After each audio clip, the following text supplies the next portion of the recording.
Hello guys and welcome back to the channel, or welcome to the channel if this is your first time here. My name is Marty and today we're watching Double Indemnity from 1944. Now I believe this is a noir crime film starring Barbara Stanwyck and Fred MacMurray. You know me, by the way, I love a crime drama, and yes, I will likely be trying to work out things from either hints or clues, whatever we get in this. My brain does like to whir and try to make sense of the plot and try to work things out. By the way, if you like this kind of thing, you might like the film Laura that we did a reaction to some time ago now. Let's jump into the film itself. If you want to see the full uncut reaction, you can do over on the Patreon page or as a YouTube member, but this is Double Indemnity from 1944.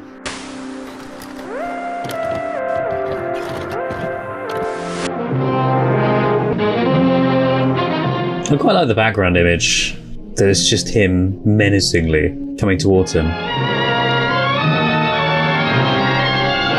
Billy Wilder. I know that name from somewhere. The Railway Corp. Okay, someone's in a rush. Bit of sky replacement there as well. Hello there, Mr. Neff. Going into the Pacific building.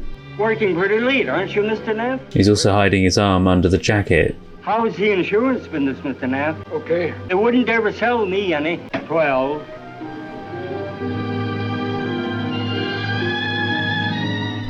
I love the silhouette by the door.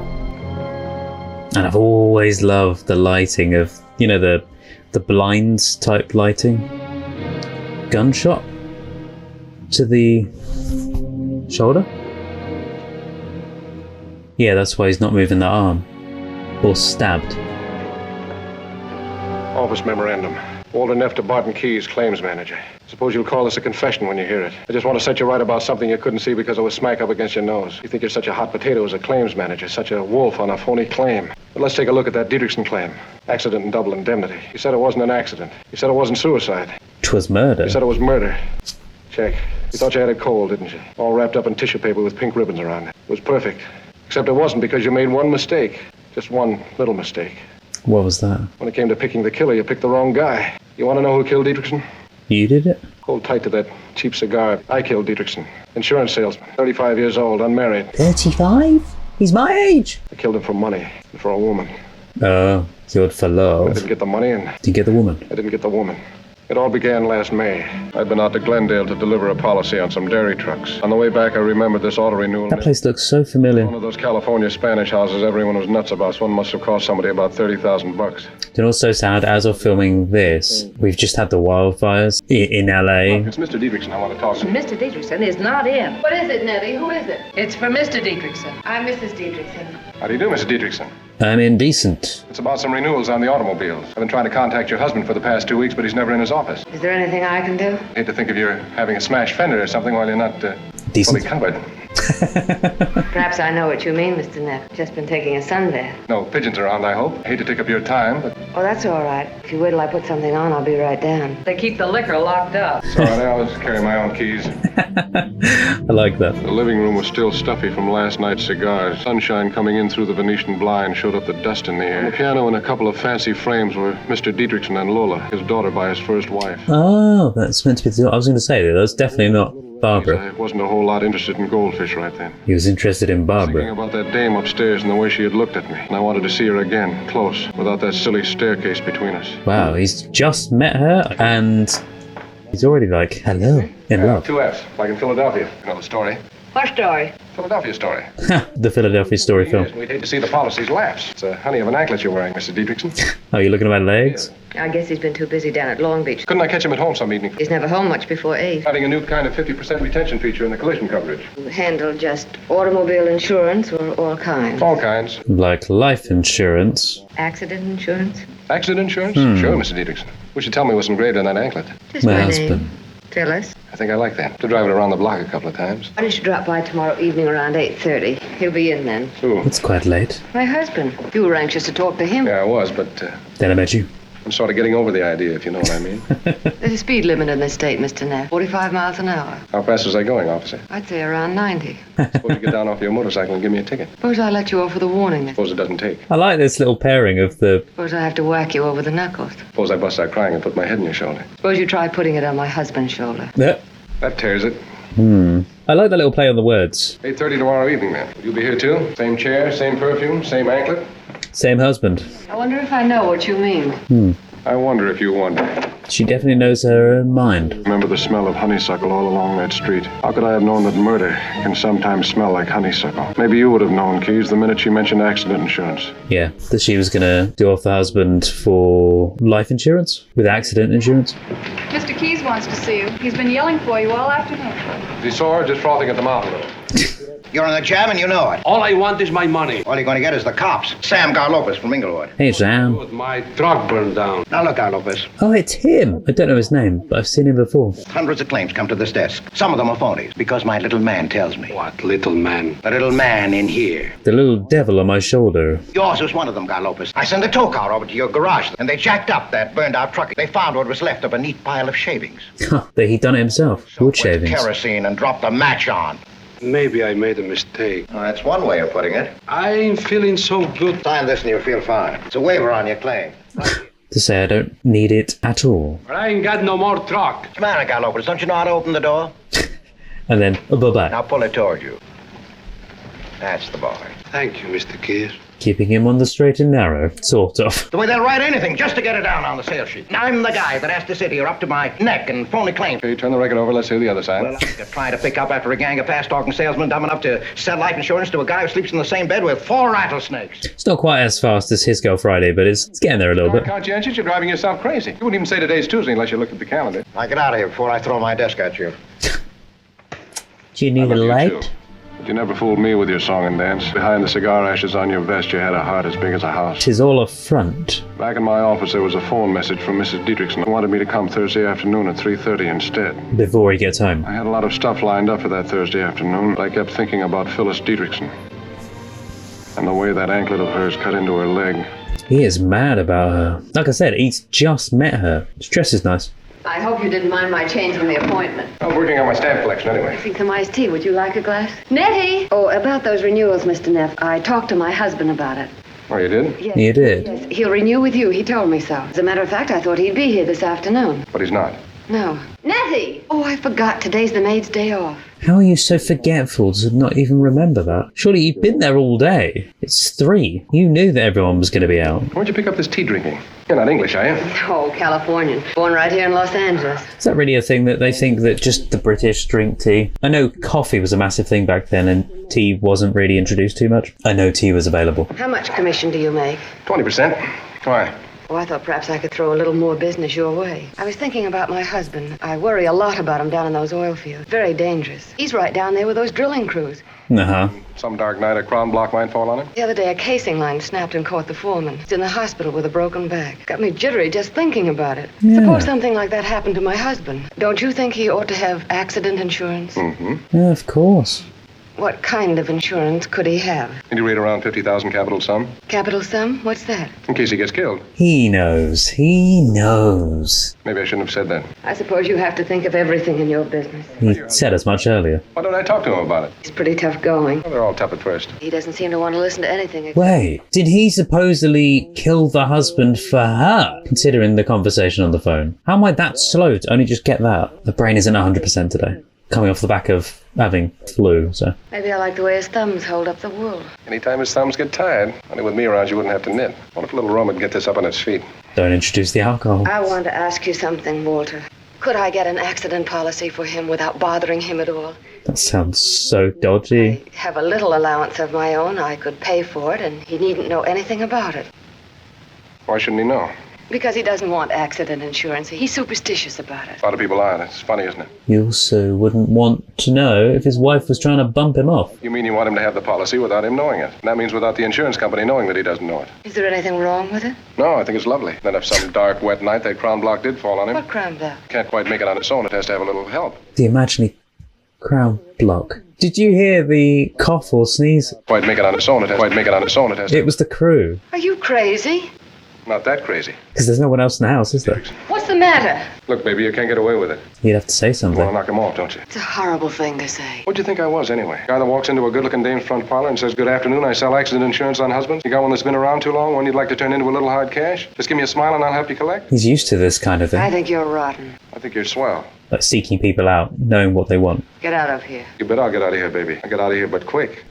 Before you get rid of him, too. She didn't fool me for a minute, not this time. Love the I house. hold of a red-hot poker, and the time to drop it was before it burned my hand off. Stopped at a drive-in for a bottle of beer. Get rid of the sour taste of her iced tea and everything that went with it. Ah, yes, drinking and driving, yeah. Drop by a bowling alley and roll a few lines. Get my mind thinking about something else for a while. Feel like eating dinner when I left. And There's only one drink I know, so he'll be fine with it. So I know what some people are thinking. It's only the one. I watched it get dark and didn't even turn on the light. I was all twisted up inside. and So far, I've loved the use of lighting in this I film. hadn't walked out on anything at all. That the hook was too strong. That this wasn't the end between her and me. So at 8 o'clock, the bell would ring and I'd know who it was, as if it was the most natural thing in the world. But how would she know where you live? Hello? You forgot your hat this afternoon. Did I? How did you find it? Oh, she's not wearing anything under that. Oh, she is. You can see something. Training? Peel off your coat and sit down. Your husband out? Yes, Long Beach phone he'd be late. About 9:30. It's about time you said you were glad to see me. I knew you wouldn't leave it like that. Like what? Like it was this afternoon. I must have said something that gave you a terribly wrong impression. Never think anything like that about me. Okay? No, it's not okay. Not if you don't believe me. What do you want me to do? I want you Pretend. to be nice to me, like the first time you came to the house. Can't be like the first time. He's only been there twice. I feel as if he was watching me. Not that he cares, He not. probably is. He keeps me on a leash so tight I can't breathe. Maybe I oughtn't to have come. Maybe you oughtn't. You want me to go? If you want to. Right now? Yes. Sure, right now. Go. No, don't get involved with a married woman and a psychotic wanting to kill her husband. I'm crazy about you, baby. I'm crazy about you, Walter. Perfume on your hair. What's the name of it? I don't know. I bought it in Ensenada. You ought to have some of that pink wine to go with it. All I got is bourbon.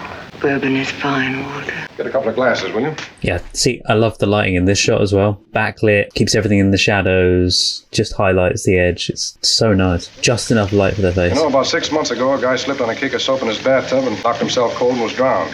He's giving her ideas to bump him off. So they had an autopsy and she didn't get away with it. Who didn't? That's a good shot. His wife. Then there was a case of a guy who was found shot. Wife said he was cleaning a gun and his stomach got in the way. Of course. All she collected was a 3 to 10 stretch into Hatchapee. Perhaps it was worth it to her. See if you can carry that as far as the living room. There was little flickers of emotion in her eyes a second ago. It's nice here, Walter. You cook your own breakfast? Freeze a grapefruit once in a while. Get the rest down at the corner drugstore. Just strangers beside you. You don't know them and you don't hate them. You don't have to smile at him and that daughter of his every morning of your life. What daughter? The one you saw in the photos. You mean the little girl on the piano? Lola. She lives with us. He thinks a lot more of her than he does of me. You ever think of a divorce? He wouldn't give me a divorce. Suppose because it cost him too much money. He hasn't got any money. But he had when you married him? Yes, he had. And I wanted a home. That's not the only reason. I was his wife's nurse. She was sick a long time. When she died, he was terribly broken up. Oh, I pitied him so. And now you hate him. she was the wife's nurse. He's so mean to me. Every time I buy a dress or a pair of shoes, he yells his head off. He never lets me go anywhere. He keeps me shut up. He's always been mean to me. Even his life insurance all goes to that daughter of his. Nothing for you at all, huh? No, and nothing is just what I'm worth to him. So you listen to him snore and get ideas. And contemplate his death. Walter, I don't want to kill him. I never did. Not even when he gets drunk and slaps my face. Oh my god. Or is she making this up to make him pity her? You had that policy for $50,000. Is that it? Perhaps that too. Awful if she is making it up. The other night we drove home from a party. He was drunk again. When we drove into the garage, he just sat there, the motor still running. And I thought what it would be like if I didn't switch it off. And just smoke him out. Just closed the garage doors and left him there. You had that accident policy and tried to pull a monoxide job? We've got a guy in our office named Keys. For him, a setup like that would be just like a slice of rare roast beef. In 3 minutes, he'd know it wasn't an accident. In a half hour, you'd be signing your name to a confession. But Walter, I didn't do it, and I'm not going to do it. Not if there's an insurance company in the picture, baby. And if there's a death mixed up in it, you haven't got a prayer. They'll hang you just as sure as 10 dimes will buy a dollar. They'll be able to spot it a mile I away. don't want you to hang, baby. Oh, don't. If a woman was saying, I want to do away with my husband, you want to get close to a lady like that? Run. Maybe she had stopped thinking about it, but I hadn't. It was all tied up with something I'd been thinking about for years. In this business, you can't sleep or trying to figure out all the tricks they could pull on you. You're like the guy behind the roulette wheel, watching the customers to make sure they don't crook the house. That's a good way to look at it. Thinking how you could crook the house yourself. And you figure all you need is a plant out front. Suddenly the doorbell rings and the whole setup is right there in the room with you. I'm not trying to whitewash myself. I fought it, only I guess I didn't fight it hard enough. The stakes were $50,000, but they were the life of a man, too. I've seen this in another film, and I think it was Citizen Kane. I might be wrong. He was married to a woman he didn't care anything about, and I did. Fade into a scene and push into the moment in the scene, and then pull out again when they want to fade back out to something else. Kind of like fading in and out of a dream, but pushing in and out of a dream, or in and out of a memory. I hate him. I loathe going back to him. You believe me, don't you, Walter? Sure, I believe you. I can't stand it anymore. What if they did hang me? They're not going to hang you because you're going to do it, and I'm going to help you. No! Sure, I know what I'm saying. We're going to do it, and we're going to do it right. I know he said earlier, but no! Walter, you're hurting me. There's not going to be any slip-up. It's got to be perfect. He is crazy. And I think this is just what she wants. And watch your step every single minute. It's got to be perfect, you understand? Straight down the line. I feel like he has no idea what he's getting himself into. What is with the rug being pulled over at the edge? Oh, is that how they're going to say he died? Like an idea. Oh, he tripped and fell.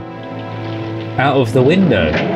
The machinery had started to move, and nothing could stop it. I wanted another witness besides Phyllis to hear me give him a sales talk. I didn't like the witness Phyllis had brought in. It was Dietrichson's daughter, Lola. Oh, no. And it made me feel a little queer in the belly. They were sitting right there in the room playing Chinese checkers, as if nothing were going to happen. Bought all the insurance they could think of. We'd stay broke paying for it, wouldn't we? What keeps us broke is you going out and buying 5 hats. Suppose we just settle that automobile insurance. All we'll need on that is for you to sign the application for renewal. Sign it, and is actually signing for the other. Father, is it all right if I run along now? Run along where? Who with? Just Anne. We're going roller skating. And who? Better not be that Sacchetti guy. It's Anne Matthews, I told you. And It'll be the man. I'm interested and I'm late already. That's all quite clear.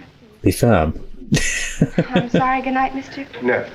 Good night, Mr. Neff. You're also giving everyone else personal info. Now, if you'll just sign these, Mr. Sign what? The applications for the auto renewal, so you'll be covered until the new policies are issued. When'll that be? About a week. You're signing something else. So I'm covered when I drive up north. Still goes to his class reunion every year. Can't I have a little fun even once a year? Great football school, Stanford. They're trying to Where do I sign? The bottom line. distract him at the same time. Sign twice, huh? There's one is the agent's copy. I need it for my files. Files, duplicates, triplicates. Unless the second one, because he's hiding the name on the second Don't one. worry about the check. I can pick it up at your office some morning. I think that's enough insurance for one evening. Good night, Mr. I Dietrichson. think you left your hat in the hall, Mr. Neff. Poor guy. I know he has done some terrible things, but no one deserves, well, bumping off like that. Oh, I love that He shot. drives, huh? He always drives. Not this time. You're going to make him take the train. Why? Because it's all worked out for a train. Clause in every accident policy, a little thing called double indemnity. Insurance companies put in as sort of a come-up for the customer. That means they pay double on certain accidents. Well, that's what double indemnity is. Like, for instance, if a guy is killed on the train. We're hitting it for the limit, baby. That's why it's got to be the train. It'll be the train, Walter, just the way you want it. Straight down the line. Literally straight down the line. The train line. Hello, Mr. Neff. She's in It's me. the car. Is anything wrong? I've been waiting for you. For me? Why?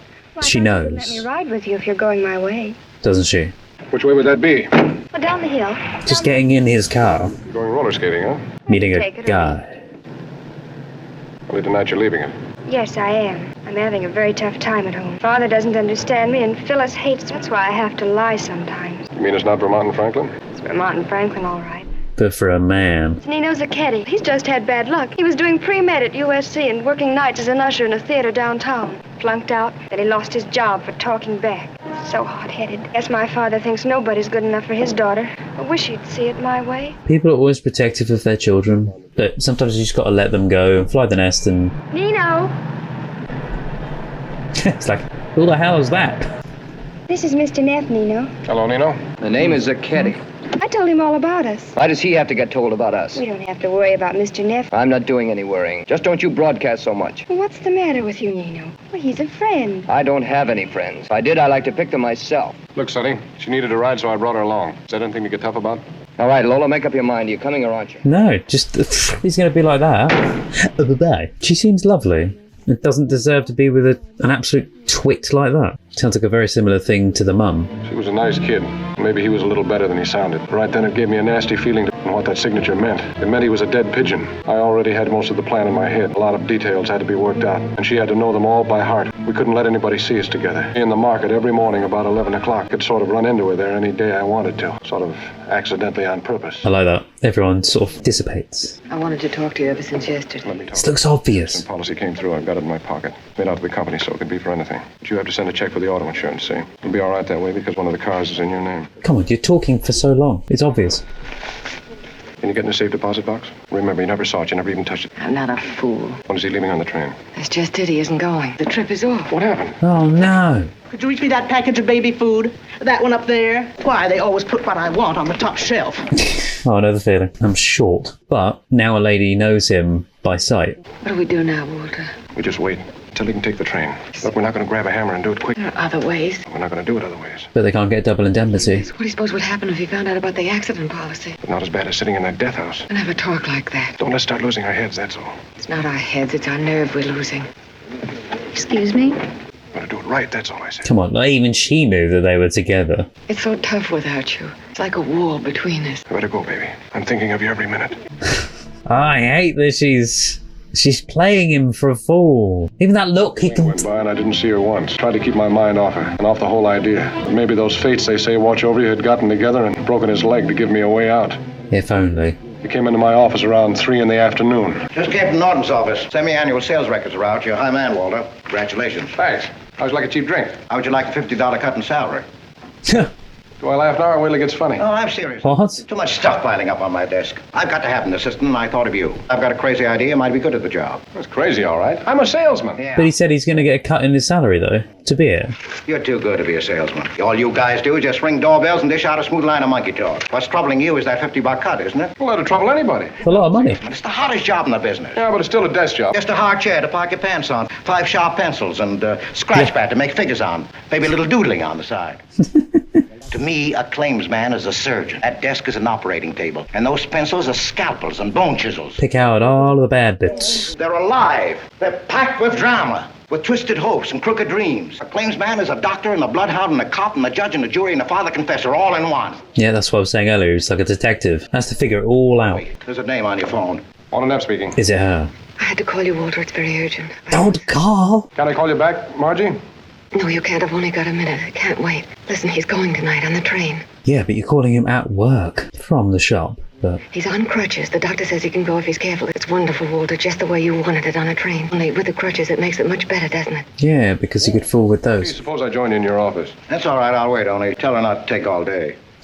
No, there's a reason. It's the 10:15 from Glendale. I'm driving him, and the signal is 3 honks on the horn. What color did you pick? Blue, navy blue. And the cast is on his left leg. Very specific things to say. I'm shaking like a leaf, but it's straight down the line for both of us. I love you, Walter. No, don't. She is playing What's the him. matter? Dame's chasing again or still? If I told you it was a customer, you... Margie. I bet she drinks from the bottle. Just to get rid of the husband and not be blamed herself. Why don't you settle down and get married, Walter? Why don't you, for instance? Almost did once. But even now the church picked out, the dame and I. I was on my way to the jewelry store to buy the ring. And then suddenly that little man in here started working on me. So you went back and had her investigated. The stuff that came out. She'd been dyeing her hair ever since she was 16. Well, that's okay. People can die there. He was a professional pool player in Baltimore. I get the general idea. What about this job I want you for? I don't think I want it, Keys. To be fair, I would have done that as well. I would have just turned down the job. I picked you for the job, not because I think you're so darn smart, but because I thought you were a shade less dumb than the rest of the... He's not with the whole murder thing. Like 50 even now is a lot, but 50 back then is a hell of a lot. Guess I was wrong. You're not smarter, Walter. You're just a little taller. The time for thinking had all run out. I wanted my movements accounted for up to the last possible moment. But when I left the office, I put my rate book on the desk as if I had forgotten it. That was part of my alibi. But will people know that you don't ever do that? I got home about 7 and drove right into the garage. This was another item to establish my alibi. And say hi to someone so they know. Oh, Charlie. So there's a witness to it. Anytime you get to it, Charlie. I'm staying in tonight. Plant the seed. I'm staying in There's a tonight. toll call and there'd be a record of it. I told him I'd forgotten my rate book. I changed into a navy blue suit like Dietrichson was going to wear. I stuffed a hand towel and a roll of adhesive into my pocket so I could fake something that looked like a cast on a broken leg. Oh, so they're Next, I stuck a doing... card inside the telephone box so that it would fall down if the bell rang. So they're doing blue so that he kills him, wearing the same thing, and then replaces him. I left the apartment by the service stairs. I think that's how they're doing it. I didn't want to take the bus because there was always the chance that someone might remember seeing me on it. Like someone saw you in the shop as well. I could smell that honeysuckle again. I slid the garage door open as quietly as I could. She backed the sedan in just the way I told her to. They're very brave with this film, by the way, with the how little light there is in each shot to get that to come out on film. I got into the back of the car. I lay there on the floor and waited.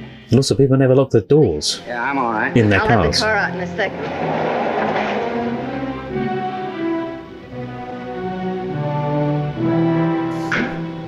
I feel like he would see him. Look, it's fairly lit. You can look in the back and see, can't you?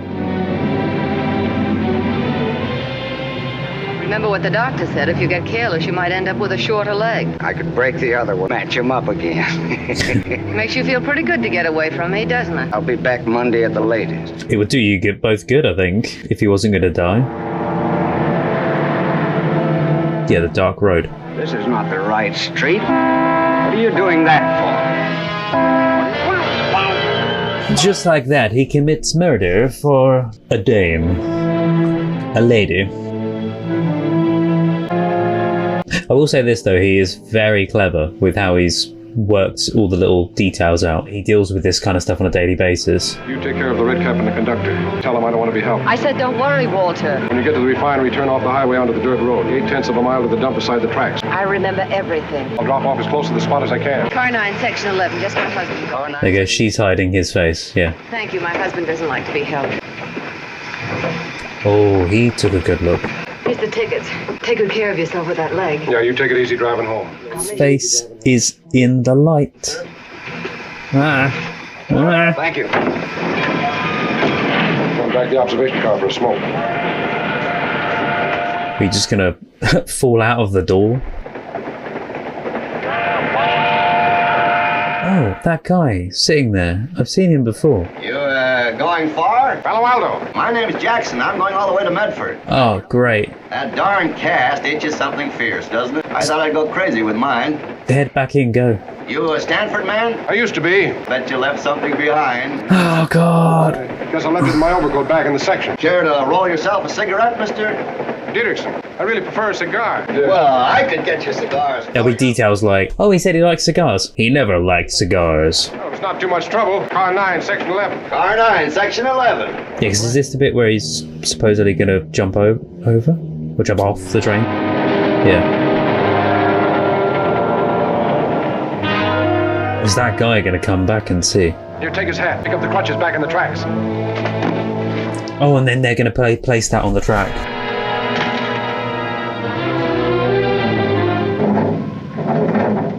Oh no, it's just the worst thing to have happened. The one thing that ties you back.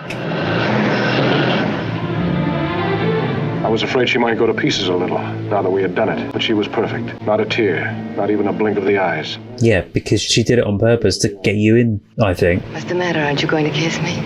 It's straight down the line, isn't it? Reeling you in. I love you, Walter. I love you, baby. Don't. Hey, maybe she does like him. It was 2 minutes past 11 as I went up the service stairs again. Nobody saw me this time either.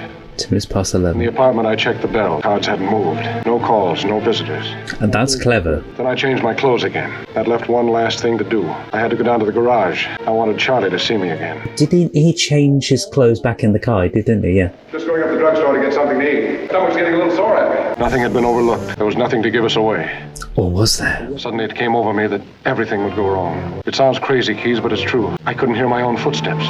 It was the walk of a dead man. Dead people don't have footsteps, yeah. And the next day was worse when the story broke in the papers. They started talking about it at the office. When you started digging into it. I put my hands in my pockets because I thought they were shaking. I could feel my nerves pulling me to pieces. The Dietrichson case? Must be. Anything wrong? Oh, the guy's dead. We had him assured and it's going to cost us dough. That's always wrong. Autopsy report. Died of a broken neck. Wife and daughter made the identification. Verdict? Accidental death. What did the police figure? He got tangled up in his crutches and fell off the train. They're satisfied. Not their dough. Edward Norton. Any new developments? Well, I just talked to this Jackson. He's the last man who saw Dietrichson alive. They were out on the observation platform together. Oh, no. Well, Jackson didn't think anything was wrong until a wire caught up with the train. They found Dietrichson's body on the tracks near Burbank. Very interesting about the cigar case. Dietrichson's secretary says she didn't know anything about it. There's a daughter, but all she remembers is Neff talking to her father about accident insurance. Doesn't have cigars. Mr. Dietrichson opposed it. Saw him in the oil fields and signed the application and gave me his check. Fine piece of salesmanship. The best sales record in the office. Are your salesman supposed to know a customer is going to fall off the train? Fall off a train? Or It pushed. might cost us a great deal of money. As you know, it contains a double indemnity clause. Not even a hunch. No, not even the hutch. I think I know. In fact, I know what happened to Dietrichson. I know it was not an accident. It's interesting because we know the story already, and we're watching other people figure this out from the outside. What do you say to that? Well, from the inside, like knowing what it is. Like, we're in on it, and we don't want them to find out, but we also do want them to find out to catch them out. There's a widespread feeling that just because a man has a large office, he must be an idiot. Having a visitor, if you don't mind. No, I want you to stay and watch me handle this. Yeah, is the visitor... Oh, I thought it was going to be the police or something. Mr. Keyes, Mr. Neff. I've met Mr. Neff. How do you do? This is heart palpitation central. You to come here so soon after your loss, but Love that shot with the lighting. Your secretary made it sound very urgent. Your husband had an accident policy with this company. No, I remember some talk at the house, but he didn't seem to want it. Your husband took the policy out a few days later. You'll probably find the policy among his personal effects. His safe deposit box hasn't been opened yet. It seems a tax examiner has to be present. She's doing very well not to look at him in the face too much. We have the report of the coroner's inquest. Accidental death. We're not satisfied at all. Frankly, Miss Dietrichson, we suspect... Murder. Suicide. Oh, okay, that was not what I was thinking. But it does feel like it would have been more that case. Thank you. Because of he gets someone to walk to the other side of the train and then back. Has husband been depressed or moody lately, Miss Dietrichson? Did he have financial worries? He was perfectly all right, and I don't know of any financial worries. He had little money. Your husband takes out this policy in absolute secrecy because he doesn't want his family to suspect what he intends to do. Do what? Next, he goes on this trip entirely alone. There's a man there. Name was Jackson. Probably still is. Probably still is. Cigars. And then he's alone. And then he does it. Does what? He jumps, in which case the company is not liable. Her brain's filled with loads of stuff she can't contemplate. You know that, of course. Now, we could go to court. I don't know anything. In fact, I don't know why I came I here. said we could go to court. I didn't say we want to. What I want to suggest is a compromise on both sides. Settlement for a certain sum. When I came in here, I had no idea you owed me any money. You told me you did, then you told me you didn't. Now you tell me you want to pay me a part of it. You want to bargain with me at a time like this. She's a good I actor. don't like your insinuations about my husband, and I don't like your methods. The character, that is. I don't like you, Mr. Norton. And she's a good actor as well. Nice going, Mr. Norton. You sure carry that ball. Now you can't pick yourself up because you haven't got a leg to stand on. You can go to court and we can prove it was suicide. I ought to take a look at the statistics on suicide sometime. Oh no, and he's going to be like, I think it's murder. Come now, you never read an actuarial table by race, by color, by occupation, by poisons, by firearms. Of all the cases on record, there's not one single case I leaped from the rear end of a moving train. And you know how fast that train was going at the point where the body was found? 15 miles an hour. 15? That was it? We're sunk, and we'll have to pay through the nose, and you know it. May I have this? He wouldn't try and do it himself at 15 miles an hour. Next time I'll rent a tuxedo. I didn't realise that they knew the speed. I love those matches that just go... You can light them on anything. The red-headed ones, aren't they? You were the only one we were really scared at, and instead you were almost playing on our team. I always worry, though, with those. You could strike it in your pocket accidentally. And it looked like easy going from there on in, as if we had the check already deposited in the bank. Sure, everything's fine. You were wonderful in Norton's office. I felt so funny I wanted to look at you all the time. But you did well not to. At the drugstore just a block away. Can I come up? Be careful, don't let anybody see you. Oh, come on. It's too obvious if she just suddenly comes to your room. She could come up the back staircase, I suppose, like he did before. That's too quick. Police? Oh, no. Hello, Keys.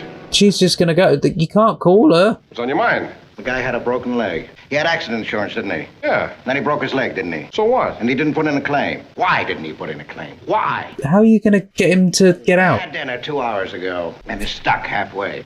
Little man of yours is acting up again, huh? There's something wrong with the Dietrich. Go out onto the porch, wait for her, and just shoo her away? Maybe he just didn't know that he was insured. No, that couldn't be it. You delivered the policy to him personally, didn't you? Yeah. You got his check? Sure I did. He almost sussed it. Got any bicarbonate of soda? No, I haven't. I've been living with this little man for 26 years. He's never failed me yet. There's got to be something wrong. Maybe it was suicide. No, not suicide. But not an accident either. Murder. A guy takes out an accident policy that's worth $100,000 if he's killed on the train. But my brain has completely forgot the conversation that he's having on the phone Falling off some silly at the observation car. beginning of the film. You know what the mathematical probability of that is? And add to that the broken leg. It just can't be the way it looks. Something has been worked on us. Such as what? See him just constantly looking over at the door. Murder? Don't you have any peppermint or something? Heartburn, by any chance? What do you suspect? Well, maybe I like to make things easy for myself, but I... She could hear it. Wide-eyed dame that just didn't know anything about anything. Oh, you're crazy, Key. She wasn't even on the train. I don't claim to know how it was worked or who worked it, but all I know is that it was worked. I've got to get to a drugstore. This thing feels like a hunk of concrete. Good night, Walter. Oh no, she's outside the door. In the morning. Yeah. I'd like to move in on her right now, tonight. Ideas about company policy? Yeah, that was a good idea. I'd have the police after her so fast it'd make her head spin. And, brother, the things they would squeeze out. Well, we haven't got a single thing to go on, Keys. Just 26 years experience, all the percentage there is. And Good job there's no mirror down the end of the hall or anything. and one of those things? Ah. Wait, yeah. God, that was nerve-wracking. How much does he know? Doesn't know anything. He suspects it, though. He can't prove anything, can he? Not if we're careful. Not if we don't see each other for a while. How long a while? Until this dies down. God, look at the Keys, once he gets his teeth into something, he never lets go. animalistic anger in her face. Ooh. He'll investigate you. He'll have you shadowed. He'll watch every minute from now on. Afraid, baby? Yes, I'm afraid. Uh-huh. That you're gonna say something. I'm afraid of us. We're not the same anymore. We did it so we could be together, but instead of that, it's pulling us apart, isn't it, Walter? What are you talking about? And you don't really care whether we see each other or not. Shut up, baby. Maybe this is what she wanted. Maybe she wanted someone a bit more forceful. Hello, Mr. Neff. Could I talk with you just a few minutes? Somewhere where we could be alone. Oh, yes. Come into my office. What is it about the dad, or is it about I want to bump off my boyfriend? Imagine. It's about my father's death. I'm terribly sorry, Miss Dietrichson. Do you mind if I use the office alone for a few minutes? Oh, it's all yours, Walter. I'm not crazy. I'm not hysterical. I'm not even crying. But I have the awful feeling that something's wrong. And I had that same feeling once before, when my mother died. It was 6 years ago. My mother was very sick with pneumonia. She had a nurse with her. Yeah, the nurse was now the new stepmom. One night Yeah. I got up and went into my mother's room. She was delirious with fever. All the bed covers were on the floor and the windows were wide open. The nurse wasn't in the room. I ran and covered my mother up as quickly as I could. Just then I heard the door open behind me. And wait, she killed off the mum as The well. nurse stood there, but there was a look in her eyes I'll never forget. The look I was talking about. 2 days later, my mother was dead. I said don't trust her because of the way she was acting. You know who that nurse was? No, who? Phyllis. I didn't tell my father, but I was just a kid then. 6 months later, she married him, and I talked myself out of the idea she could have done anything like that. But now it's all back again. Now that something's happened to my father, too. She'll probably try and do something to you too at some point. But 2 days before he fell off that train, what was Phyllis doing? She was in a room in front of a mirror with a black hat on and pinning a black veil to it, as if she couldn't wait to see how she would look in mourning. no. You've had a pretty bad shot, Miss Dietrichson. Aren't you just imagining these things? I caught her eyes in the mirror. They had that look in them they had before my mother died. You don't like your stepmother, do you? Just because she is your stepmother? I loathe her, because she did it. She did it for the money. Only you're not going to pay her, are you? She's not going to get away with it this time. I'm going to tell everything I know. You'd better be careful saying things. I'm not afraid. You'll see. Bless her. She's gone through so bloody much. Disregard your feelings for the woman. I didn't mean to act like Help this. her. All this that you've been telling me. Who else have you told? No one. No. How about your stepmother? Of course not. Don't try and pass it off as nothing. I'm not living at home anymore. Oh. And you haven't told that boyfriend of yours, Sicchetti? I'm not seeing him anymore. We had a fight. Where are you living now? Got myself a little apartment in Hollywood. 4 walls, and you just sit and look at them, huh? Yes, Mr. Neff. So that evening I took her to dinner at a Oh. down on Olvera Street where nobody would see us. I wanted to cheer her up. We went for a ride down to the beach. No. The woman's going to get jealous of her, thinking that he's going on a date with her. I had to make sure that she wouldn't tell that stuff about Phyllis to anybody else. And I had no chance to talk to Phyllis. Phyllis is going to want to bump her off. Outside your door was the last guy in the world I wanted to see. No! The guy from the train! Yeah? This Dietrichson business. It's murder. And murders don't come any neater. Smart, tricky, almost perfect. But I think Papa has it all figured out. Look at the careful lighting in this scene. That guy Dietrichson was never on the train. He wasn't? No, he wasn't. He guessed it. You can't be sure of killing a man by throwing him off a train that's going 15 miles an hour. But if he was dead beforehand... The only way you can be sure is to kill him first. Yeah. And then throw his body on the tracks. Now, that would mean either killing him on the train, or you kill him somewhere else and put him on the tracks. And I personally buy the second. You're way ahead of me, Keys. Then you need someone else to impersonate him. They killed the guy. Then there's somebody else took the crutches and went on the train as Dietrichson. Then there's somebody else jumped off. Then they put the body on the tracks where the train had passed. An impersonation, see? He's got it. Very few people were about. They had the crutches to stare at. They never really looked at the man at all. Maybe it's a little too fancy. Is it? Voice. I tell you, it all fits together like a watch. The only guy who really got a good look at the supposed Dietrichson is sitting right outside my office. Don't bring him in. Change your voice. Fine cigars you smoke. Well, did you study those photographs? I studied them thoroughly, very thoroughly. He hasn't seen him yet. Are these photographs of the late Mr. Dietrichson? Yes. Then my answer is no. This is not the man that was on the train. Oh no, he's going to look around and be like, that's the man. If I say it, I mean it. If I mean it, of course, I'll swear it. Hey, Walter, there's your proof. Oh, this is Mr. Neff, one of our salesmen. Oh, pleased to meet you, Mr. Neff. Pleased Don't indeed. talk. Don't talk. Mr. Jackson. Just how would you describe the man you saw on the... Describes him exactly. Years younger than the man in these photographs. Dietrichson was about 50, wasn't he, Walter? 51, according to the policy. The man I saw was nothing like 51. He's about your age. Of course, it was pretty dark out on that platform. Come to think of it, he tried to keep his back towards me. Of course, you understand this matter is strictly confidential. To be fair, many people's voices could sound similar, and he can be mistaken, so unless he says something very similar, is he going to recognize him? Jack's account. Yeah. Oh no, he did that sort of double take. Take care of his hotel bill, would you? Ever been in Oregon, Mr. Neff? No, I've never been up there. Okay. You go trout fishing? No. Ah, he recognizes him, doesn't know where. There's a family of Neffs in Corvallis. No relation. Well, let me see. This man's an automobile dealer. No, he should have said, yeah, maybe. All right, Mr. Jackson, suppose you go down to the cashier's office. Room Surely you'd want to grasp at and something. your ticket for the train tonight. Tonight? Tomorrow morning would suit me better. Well, goodbye, gentlemen. Beginning to come apart at the seams already. Murder's never perfect. When two people are involved, it's usually sooner. Now, we know the Dietrichson dame is in it, and pretty soon we'll know who that somebody else is. Sometime, somewhere, they've got to meet. Yeah. They can't keep away from each other. They may think it's twice as safe because there are two of them. But it isn't. This week, knock knock, she's there. They've committed a murder. They're stuck with each other, and they've got to ride all You're the in way it together. one-way trip, and the last stop is the cemetery. She put in her claim. I'm going to throw it right back at her. Let her sue us if she dares. I'll be ready for her. And that somebody else. They'll be digging their own graves. I was going to say that would be the perfect way. Like, oh yeah, keep an eye on her if you want. This is Jerry's Market. Got in a shipment of that English soap you were asking about. Will you be coming by today? Oh, that's clever. Just in case. I feel like people are going to be watching you from that car there. Yep. They are watching you. Be different aisles. Speak over. Hello, Walter. There's a man there. What's the matter? Everything's the matter. He's sitting back with his mouth watering, waiting for you to sue. What's he got to stop me? He's got plenty. He knows it was somebody else on the train. Dug up a witness he thinks can prove it. Prove it how? If he rejects that claim, I have to sue. You'll end up in court, and a lot of other things are going to come up. Like, for instance, about you and the first Mrs. Dietrichson. Oh no. The way she died. And about that black hat you were trying on. Lola's been telling you some of her cockeyed stories. She's been seeing you. I've been seeing her, if you want to know. So she won't yell her head off about what she knows. Oh no. An act for you crying all over your shoulder. All I'm telling you is we're not going to sue. Because you don't want the money anymore, she's made you feel like a heel all of a sudden? It's our necks. We're pulling out, do you understand? You're not fooling me, Walter. It's because of Lola, what you did to her father. I said leave her out of this. That look in her eyes, the look I'm on about, that... I don't want to be left out of it. Stop saying that. Just that it hasn't worked out as we wanted. We You're can't. talking blatantly to each other. The tough part is all behind us. We just have to hold on now. Stick close together the way we started out. No, don't stick close together, you idiots. Stick far apart from each other. You're making it incredibly obvious. Like this is how I would have done it. I loved you, Walter, and I hated him. I wasn't going to do anything about it, not until I met you. You planned the whole thing. I only wanted him dead. I'm the one that fixed it so he was dead. Is that what you're telling me? Yeah, she's... And nobody's pulling out.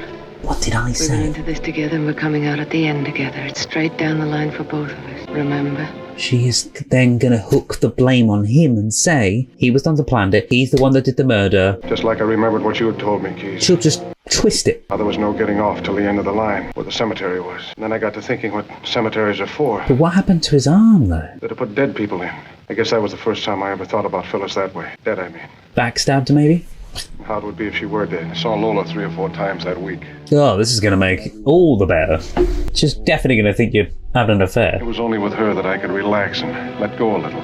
Aw, that's really lovely, though. But it's like a thing you would do as a couple, really. Why are you crying? It's about Nino. They killed my father together. He and Phyllis. He helped her do it. I know he did. Oh! I've been following him. He's been to her house night after night. It was Phyllis and him all along. What? Maybe he was just going with me as a blind. In the night of the murder. Unless it's like a double bluff. Supposed to pick me up after a lecture, but he never showed up. He said he was sick. But why? To keep her busy and she paid that guy to be with her, maybe? I'm just crazy. Maybe it's all in my mind. Sure, it's all in your mind. Phyllis and Zacchetti. What was he doing up at her house? They're actually in love, but they tricked him into being with her and her to be with him. You caught me down in the lobby of the building. Oh, Walter, just a minute.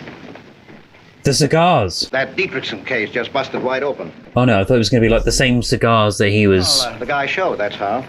wanting or something. Guy. The guy who helped her do it. She just filed suit against us. It's okay by me. When we get him in that courtroom, I'll tear him to pieces. And I've got a date. Margie. I still bet she drinks from the bottle. They give you matches when you buy cigars, you know. Don't like them. They always explode in my pocket. So long, Walter. That's what I was saying! Didn't I? I said it earlier. Because they're the ones you can light with any surface. Maybe you were playing cat and mouse with me. Maybe you knew all along I was the somebody else. I've always wondered that, if they would just... I had to find out, and I knew where to look, in your office. You're gonna get caught. Memo to Mr. Norton. Confidential. Dietrichson file. Proposal to put Walter Neff under surveillance. I disagree absolutely. I have investigated his movements on the night of the crime, and he's definitely placed in his apartment. I personally vouch for him without reservation. Unless he left that there for him. No connection whatsoever has been established. Such a connection has been established between her and another man. And that the boyfriend guy. To visit Mrs. Dietrichson on the nights of July 9th, 10th, 11th, 12th, and 13th. Nino Zacchetti, former medical student, age of 28. Medical student! Were they in on it together from the very beginning? Because she was a nurse. Already have sufficient evidence against Zacchetti and Mrs. Dietrichson. Or it might be that she got pally-pally with him to work something out medical-wise. Maybe to try and do away with him or the daughter. Phyllis? Walter. Why are you calling her from there? I've got to see her tonight. Yes, it has to be tonight. Just leave the front door unlocked and put the lights out. No, nobody's watching the house. Not anymore. I'll see you at 11 o'clock. What are you up to?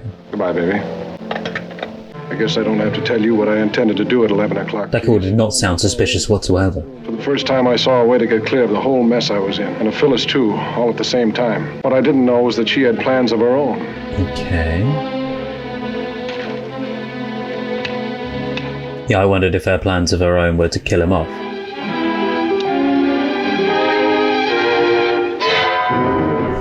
The gun! The gunshot! Oh, you heartless piece of work. In here, Walter. There was no emotion, no love there whatsoever. Or if there was, it was just obsession to the point that she just wants to kill him now. Hello, baby. Anybody else in the house? Nobody, why? You sure? What's that music? Radio up the street. I like the addition of the music though. Just like the first time I came here, isn't it? Oh yeah, it's the same positions. I was thinking about that anklet. Anklet, yeah. And what are you thinking about now? I'm all through thinking, baby. I just came to say goodbye. Goodbye? Where are you going? You're the one that's going, baby, not me. I'm getting off the trolley car right at this corner. Suppose you stop being fancy. Let's have it, whatever it is. Two people commit a murder. It's sort of like they're riding on a trolley car together, stuck with each other. The last stop is a cemetery. Yeah. Maybe he's got something there. Two people are going to ride at the end of the line, all right. You and the other guy. I've got another guy to finish my ride for me. Just who are you talking about? An acquaintance of yours, a Mr. Zacchetti. Just got into this thing because I happen to know about insurance. I was a sucker. I'd have been brushed off just as soon as you got your hands on the money. Nobody wanted to brush you off. Save it, I'm telling this. It's been you and that Zacchetti guy all along, hasn't it? Yeah, that would be why she brought him into the situation, because of the insurance, yeah. What do you think's going to happen to you? You helped him do the murder, didn't you? That's what Keyes thinks. And His hands are hands are right there. Maybe I'd rather talk. sometimes people are where they can't talk. Under 6 feet of dirt, maybe. Interesting. With the camera work. And if it was you, they'd charge that up to Zacchetti too, wouldn't they? And that's just what's going to happen, because he's coming here tonight in about 15 minutes. With the cops right behind him. It's all taken care of. That would make everything lovely for you, wouldn't it? It's a lie. Before that suit of yours comes to trial. Lola gets a chance to sound off. Potentially. Before they trip you up in the stand, you start to go in and drag me down with you. Maybe I had Zacchetti here so they won't get a chance to trip me up, so we can get the money and be together. He came here first to ask where Lola was. I made him come back. I was working on him. I kept hammering into him that she was with another man, so I'd go into one of his jealous rages, and then I'd tell him where she was. Right. And you know what he would have done to her. And for once, I believe you, because it's just rotten enough. We're both rotten. Only you're a little more rotten. Get Zacchetti to take care of Lola. Maybe take care of me, too. That's what I'm saying. That's the way you operate, isn't it, baby? Get everyone else to do the dirty work for her. Cooked up for tonight any better? I don't like that music anymore. Wait, is this all part of a... Well, that's when she was gonna do it. Better than that, can't you, baby? Better try it again. No. Does she do it again? Maybe if I came a little That's closer. why there's a shot there instead? I thought she'd only shot him once. Think you can do it now? Why didn't you shoot again, baby? Don't tell me it's because you've been in love with me all this time. Yeah. No, I never loved you, Walter, not you or anybody else. Told you. That's all you ever meant to me. Until a minute ago, when I couldn't fire that second shot. Oh, don't pull that baloney. Never thought that could happen to me. Oh, I suddenly love you. Sorry, baby, I'm not buying. I'm not asking you to buy. Just hold me close. Yeah, now please tell me he shoots her in self-defense. Goodbye, baby. Oh, he did. Yeah, that'll be the no, because then he called and said and told the guy. Unless he was going to try and say that Nino guy was the one that shot her. Yeah, the guy. Mr. Kenny. You're not going to kill him as well, are you? I mean, he's a twat, but still. My name is Neff. Yeah, and I still don't like it. What do you want? She's dead. I want to give you a present. This nice new nickel. What's a gag? Suppose you go on back down the hill to the drugstore and make a phone call. Keep your nickel and buy yourself an ice cream cone. That's for Miss Diedrichsen. First name is Lola. She isn't worth a nickel. Here, take the nickel and call her. She wants you to. Doesn't want any part of me. Lola's in love with you. She always has been. Now go on and call her. Go on, that way. Yeah, God. See, untangles a whole lot of mess if you don't find the body. It's cold. I wonder if she's still lying alone up there in that house. But I thought he would have done it as a self-defense thing. I wonder a lot of things. They don't matter anymore. I don't know if that would have worked. Except I want you to do a favor for me. I want you to be the one to tell Lola, kind of gently, before it breaks wide open. And I want you to take care of her and that guy Sacchetti, What, someone there? so he doesn't get pushed around too much. Hello, Keys. Oh! Up pretty early, aren't you? I was wondering what time you got down to the office. How did that little man of yours pull you out of bed? The janitor did. Seems you leaked a little blood on the way in here. Ah. Wanted to straighten you out on that Diedrichsen case. It was self-defense. How long you been standing there? Long enough. Crazy story with a crazy twist to it. One you didn't quite figure out. Well, you can't figure them all, Walter. That's right, I guess you can at that. Suppose I get the big speech. You're all washed up. Thanks, Keys. I was short anyway. I'm going to call for a doctor. What for? For your gunshot. So they can nurse me along till I get back on my feet? So I can walk into that gas chamber up at San Quentin on my own power? I got a different idea. To just let him bleed out. Didn't find these cylinders till tomorrow morning when the office opens. After that, you can play it any way you like. Yeah, but the guy has already told him about it. Give me one good reason. The janitor I guy. need 4 hours to get where I'm going. You're not going anywhere, Walter. I'm going across the border. Really? You'll never make the border. That's what you think. No, you'll never make it because you're going to die. You'll never even make the elevator. So long, Keys. Then you're gonna die right there and then. He would have been done for if he'd got through the whole of that whole phone call. Or the message he was leaving. He'd be done. Yeah, it's a police job. How you doing, Walter? Fine. Somebody moved the elevator a couple of miles away. You're on the way. You know why you couldn't figure this one, Keys? You're too close. Because the guy you were looking for was too close. Right across the desk from you. I should write this stuff. Closer than that, Walter. The words. The specific words. You're too close. It's obvious, I know. Just the once. That one last time. He did it for him instead. That was so good. Yeah, absolutely fantastic. The acting from everyone's point of view, but mainly Barbara Stanwyck.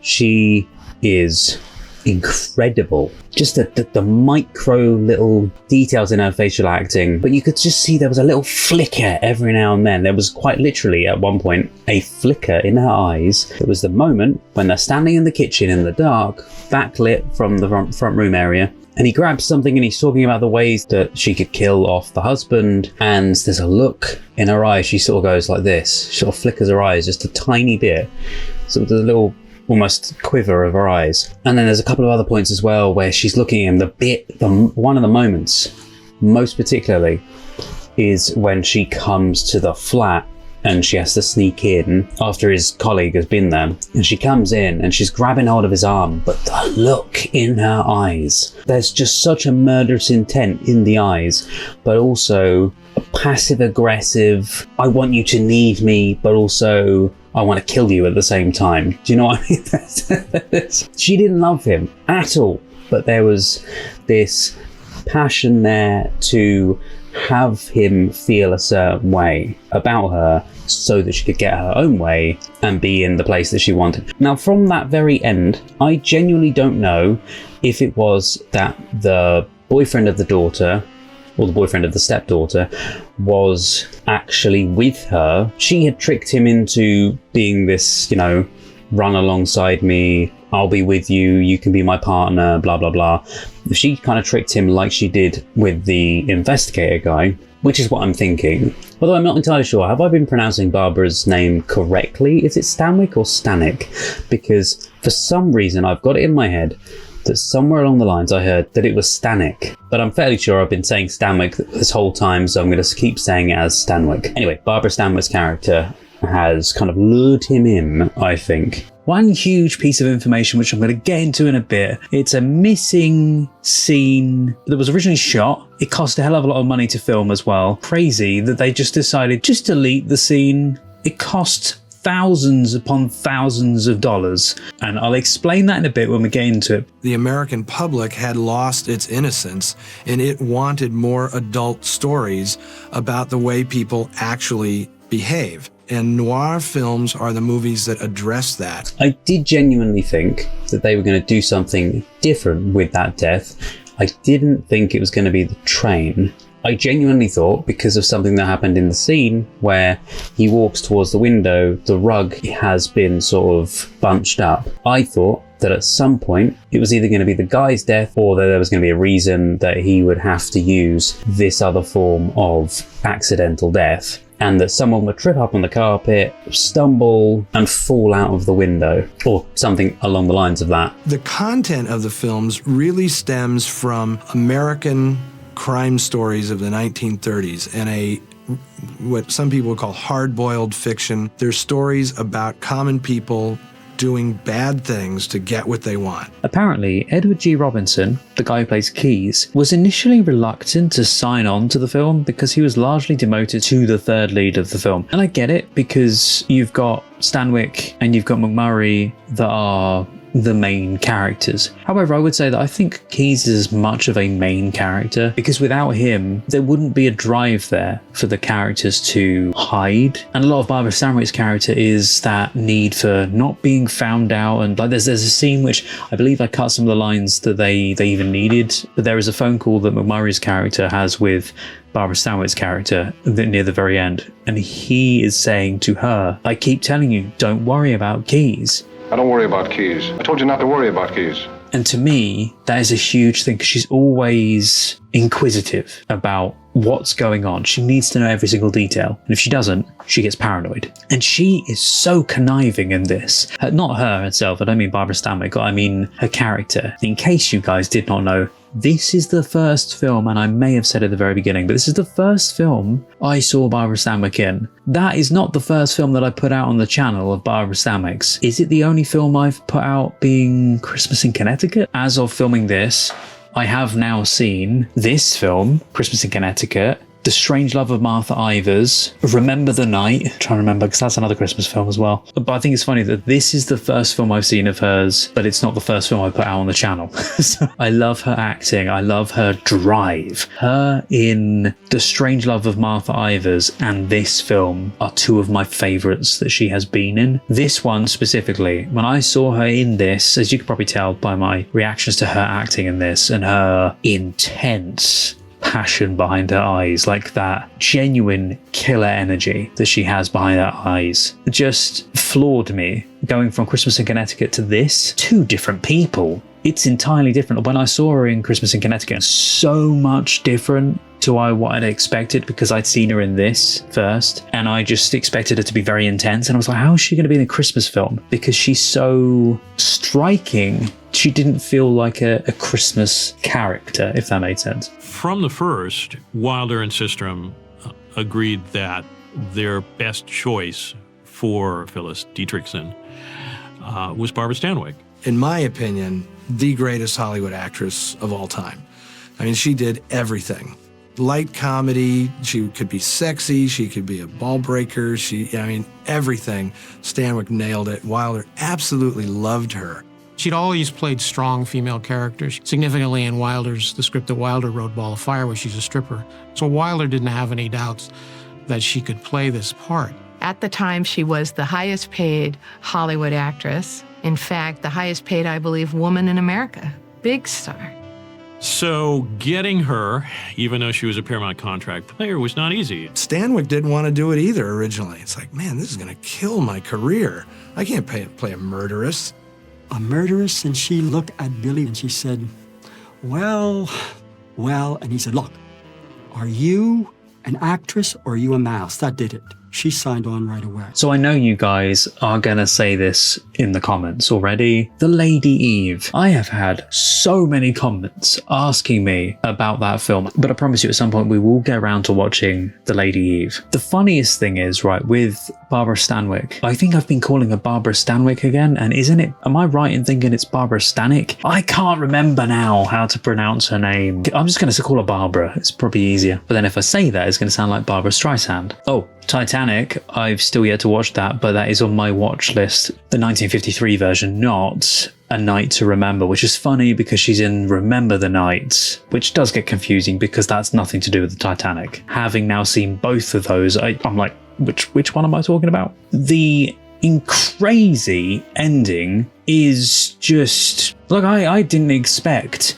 her to have a gun, then him to get the gun and shoot her. I know I said the things. I'd been saying at that moment, presuming that's what they were going to do, because there were moments in that I genuinely would have a thought, like at the very end, you know, when he says that line that I then say before he even says it, and then he goes and repeats almost the exact same line, the way words are said in those types of films, and because I've watched many of them before, and literally as of filming this now, and as of putting this out now, the last film reaction I put out, hilariously enough, was Strangers on a Train. The story itself is so darn familiar because it's pretty much similar to Strangers on a Train. Strangers meet on a train. There's a guy that recognizes him and he has to be brought in for questioning to see if he recognizes the guy, whereas in this instance, he doesn't recognize the guy. In the other one, he's very drunk and he can't recognize the guy because he was so drunk. Because he doesn't know it was him, because he was pretending to be the guy who was her husband. There are differences in the film, so many massive differences between both films, but some of the story is the same. You know, when I said his hands were by her on the chair, I was meaning it looked like he was about to strangle her. And in Strangers on a Train, there's the whole strangulation thing. Hollywood had regarded it as an unlickable property, a property that no one could do.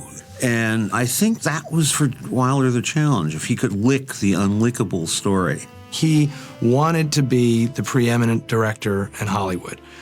And he saw, Hitchcock as a competitor and it's like, I'm going to make this incredibly suspenseful movie that's just going to blow everybody's mind. Didn't know this. So the thing about being demoted to third lead with Edward G. Robinson, apparently he realized that he was at a transitional phase of his career. He was getting paid the same as Barbara and Fred, but for doing less work. So there we go. He didn't have to complain whatsoever. But the funny thing is, I find that he is a huge character because they are constantly mentioning Keyes. He's just always on your mind when you watch the film, and to any scene you think he's lurking around the corner, he could be watching you. So to me, he's just as much of a main character as the other two. He's somebody that in the 30s we've seen, most famously in Little Caesar, in gangster movies, crime thrillers, often playing the bad guy, and in Double Indemnity, he's, this fantastic, obsessed, but fantastic insurance man. He has all those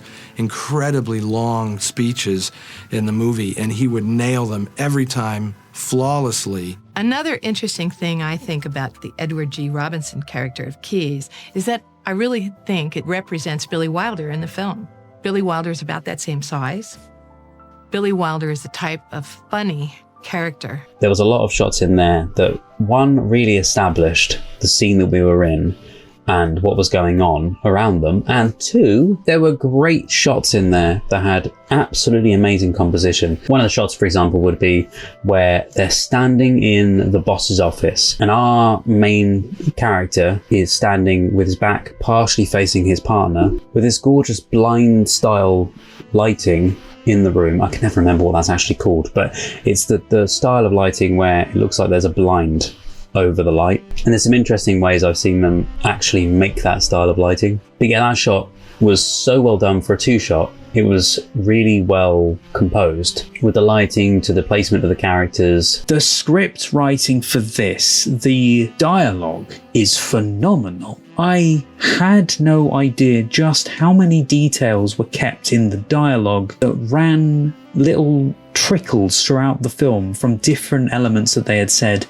in like scenes from the beginning of the film. Moments in this film when I thought there were so many visual symbolisms of certain themes, like the strangulation, like he wanted to strangle her, or shots that either meant something or were leading you to see something. A good one would be the shot on the train. They must have done a take where he looks over his shoulder. You see him just pretty much looking ahead. There is a photo with him looking over his shoulder down the carriage, and I think it's an intake photo. I don't think it's just a behind the scenes photo. It's interesting that there were versions where he looked over his shoulder. The people around him, like, it's leading you to just look either side of him at each person to see if they notice him and if they pay attention to him, to what he looks like. And no one does. No one looks at him. So it then makes you realize, okay, no one's seen him. But then the guy at the end of the train, he sees him.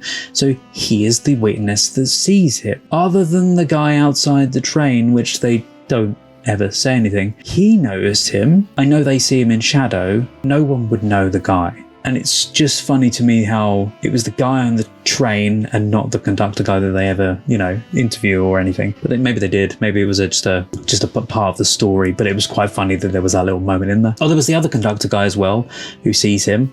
The one that helps him along onto the train. The one that takes him through to the other carriage. But again, nothing was done with him. I also had the great cinematographer, John F. Seitz. This is his first job with Wilder, and Seitz was sort of the premier DP at Paramount. He mostly worked with John Farrow and Preston Sturges, and his career went back to Rex Ingram, who is a tremendous pictorial stylist in the silent era. Okay, this is amazing, and I actually have photo evidence of this. There's 3 photos, maybe 4 photos in the store itself. Due to strict wartime food rationing, I knew there were food rations back in the war, but I did not know this was a thing. Policemen were stationed in the store where a scene with Fred MacMurray and Barbara Stanwyck was filmed to make sure nobody on the film crew were tempted to take away any of the food. Honestly, do you know what? I genuinely thought that the shop scene was a set. I did not think it was real. Do you know what I mean? It looked like it was a set made. It didn't look, that was weird. That is the one scene, was probably because it's very brightly lit, but it's the one scene that kind of felt like a set to me, but it was a real location. Lighting in this played a huge part. Even scenes in the dark were lit in a way that wasn't hugely lit. Like you see, like the very ending, you see barely any light, but yet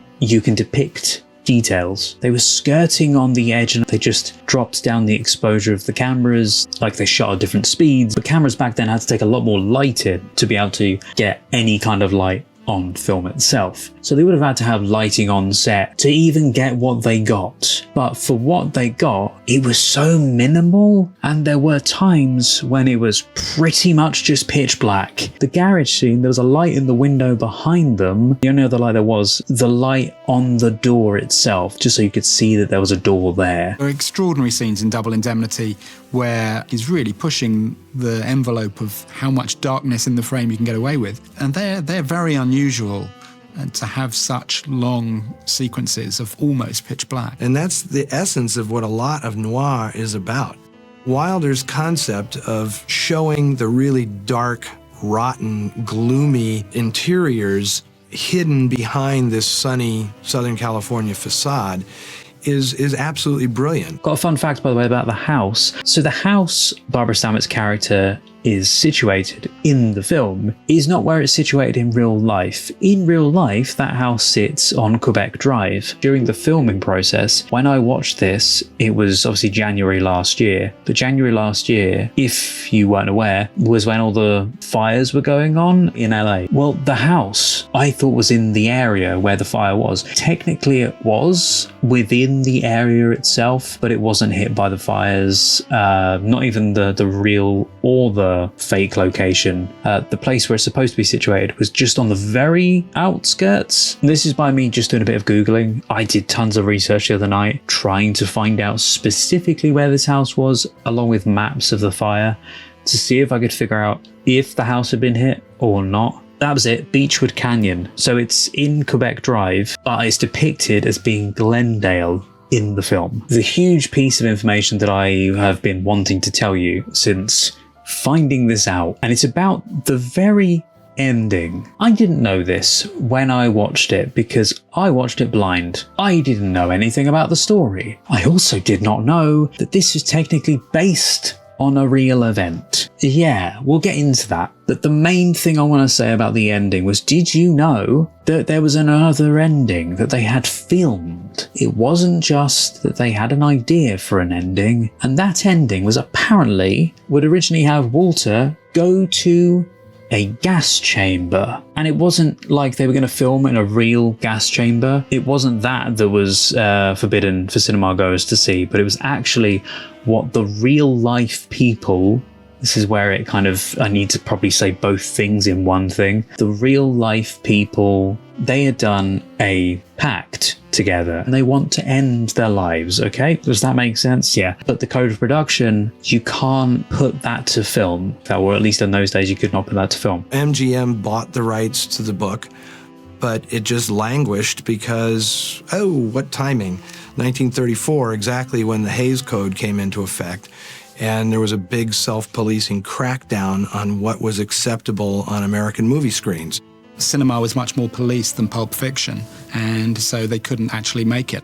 So Cain went off and wrote Double Indemnity as his follow-up. So they came up with a different ending. They wanted to have Walter go to a gas chamber. They filmed that scene, and it cost thousands of dollars, and I'll tell you how much in a second, but basically they filmed that scene, then they filmed that ending that we saw, and they realized that's the ending. We don't need anything extra to go alongside that. So they decided to just scrap the original ending that they had. They just deleted the scene, and apparently now it's just gone from existence. It's nowhere to be found. There is no copy available to watch, and it bugs me that that is not a thing that's available. This is why I love to preserve film, and it's why I love to have physical media. They filmed that scene, and do you want to know how much that cost them to film the scene? Because it wasn't just filming in a gas chamber. They built the entire gas chamber from scratch, and it cost apparently $150,000, and they just scrapped the scene. They just decided, you know what, we don't even need it anymore. Let's get rid of it. Getting rid of the scene eliminated the film's biggest problem for the Hays office, which they weren't entirely sure about having a gas chamber scene in there anyway. They said it was unduly gruesome.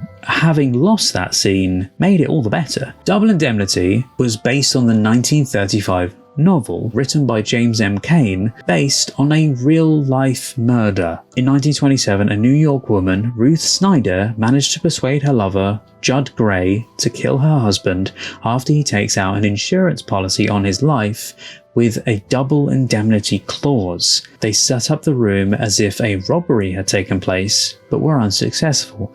Their crime was quickly identified, and they were arrested and convicted with Arthur Snyder's murder. James M. Cain was a journalist in New York, and he attended a murder trial in which the wife was accused of taking out accident insurance on her husband. And it really captured Cain's imagination, and he used that as the basis for the novel The Postman Always Rings Twice.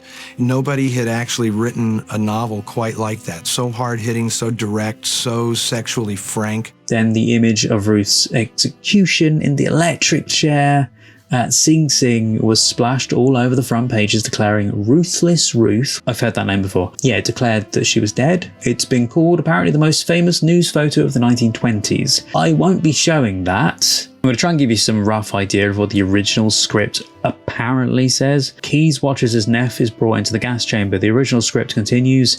The executioner and one guard closes the door. The guard spins the big wheel, which tightens it.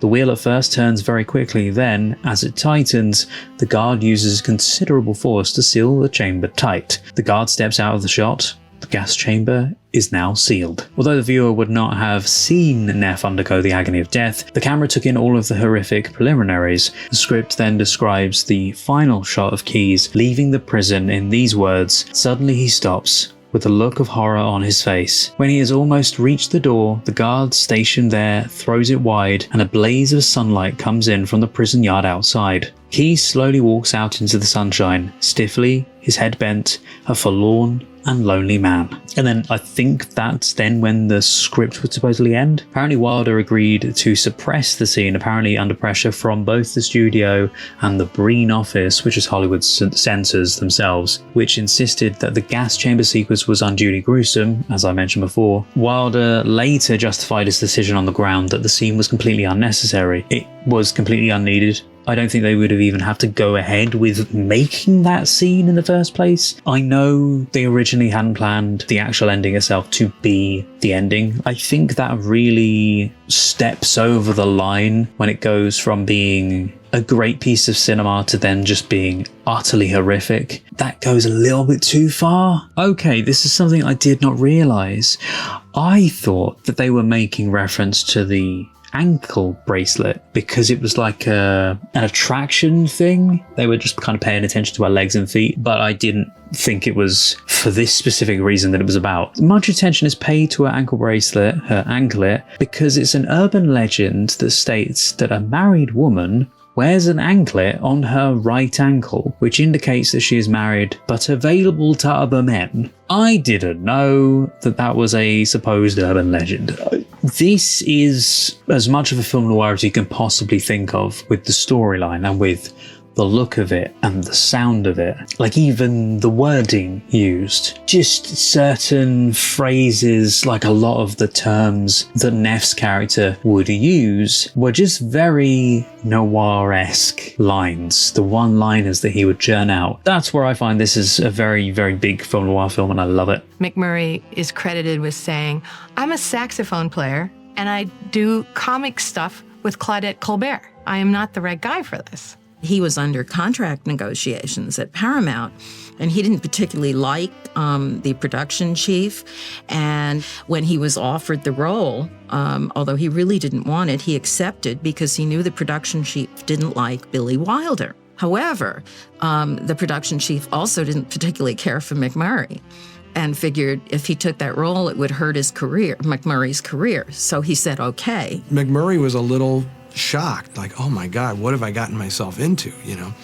But the reality of all that is, in that casting of Fred MacMurray is one of the real strokes of genius. It completely subverts the idea of who is a murderer. This film came out in 1944, the same year as David O. Selznick released Since You Went Away from 1944.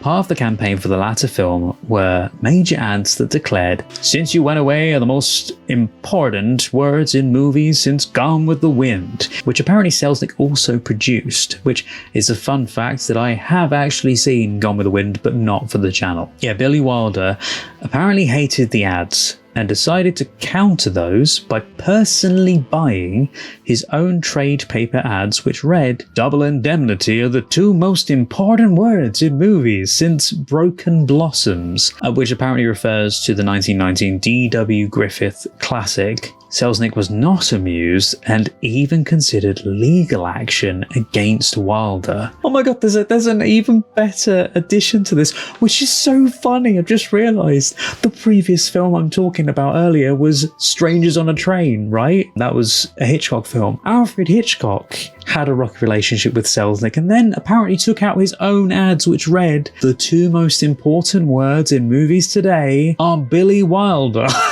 Do you remember at the beginning of this, I see Billy Wilder's name and I'm like, where have I seen that name before? Billy Wilder? I know that name from somewhere. It was vaguely familiar to me. And it's because I've watched Sunset Boulevard. It is a Billy Wilder film. Yeah, now I've watched 2 Billy Wilder films for the channel without realising they were even connected. I had no idea until just now. Whether this is true or not, I'm entirely sure it is. One day during production, Raymond Chandler failed to show up at work and was tracked down at his home. He went through a litany of reasons why he could no longer work with director Billy Wilder. This is what Raymond Chandler said, "Mr. Wilder frequently interrupts our work to take phone calls from women. Mr. Wilder ordered us to open up the window. He did not say please. He sticks his baton in my eyes. I can't work." I don't know why he comes from London, by the way. "I can't work with a man who wears a hat in the office. I feel he's about to leave momentarily." I don't know, he slowly got more Londony as we went on, but he says unless Wilder apologised about all of that, Chandler threatened to resign. Wilder surprised himself by apologising. It was the first and probably only time on record in which a producer and director ate humble pie, in which the screenwriter humiliated the big shots. They got an apology from Wilder.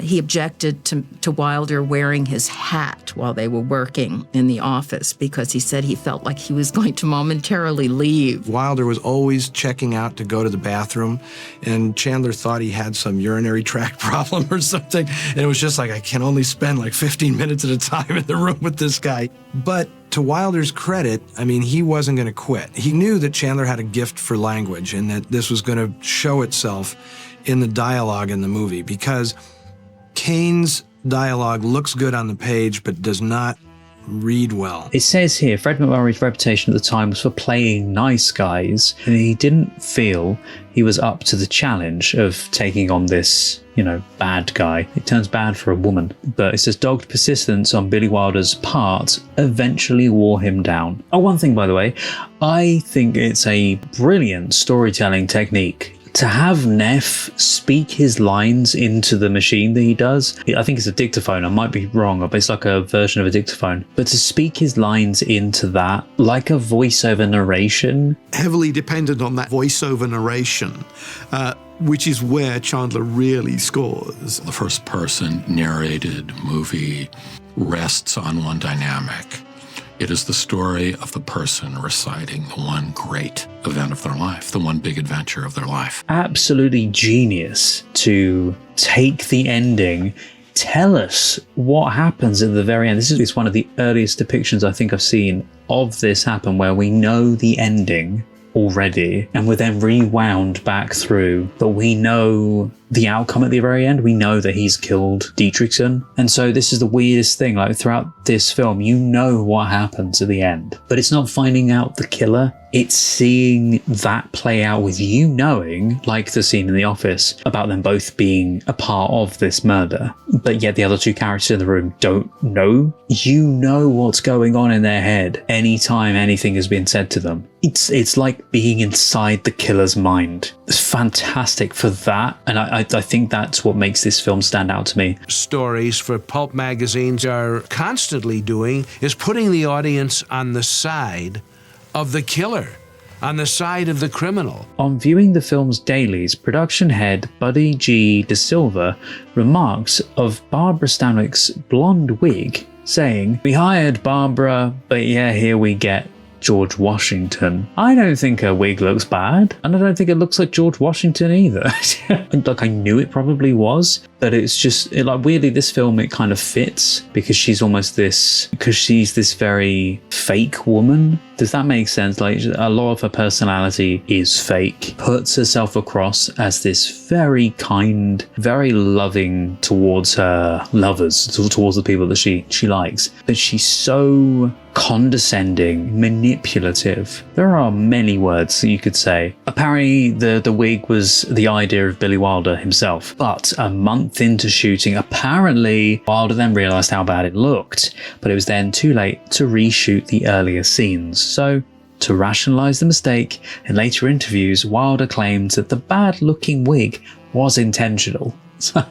Wilder found a blonde wig for her to wear because he said, "I wanted her to look as phony as she was on the inside." Billy took her shopping for the wig.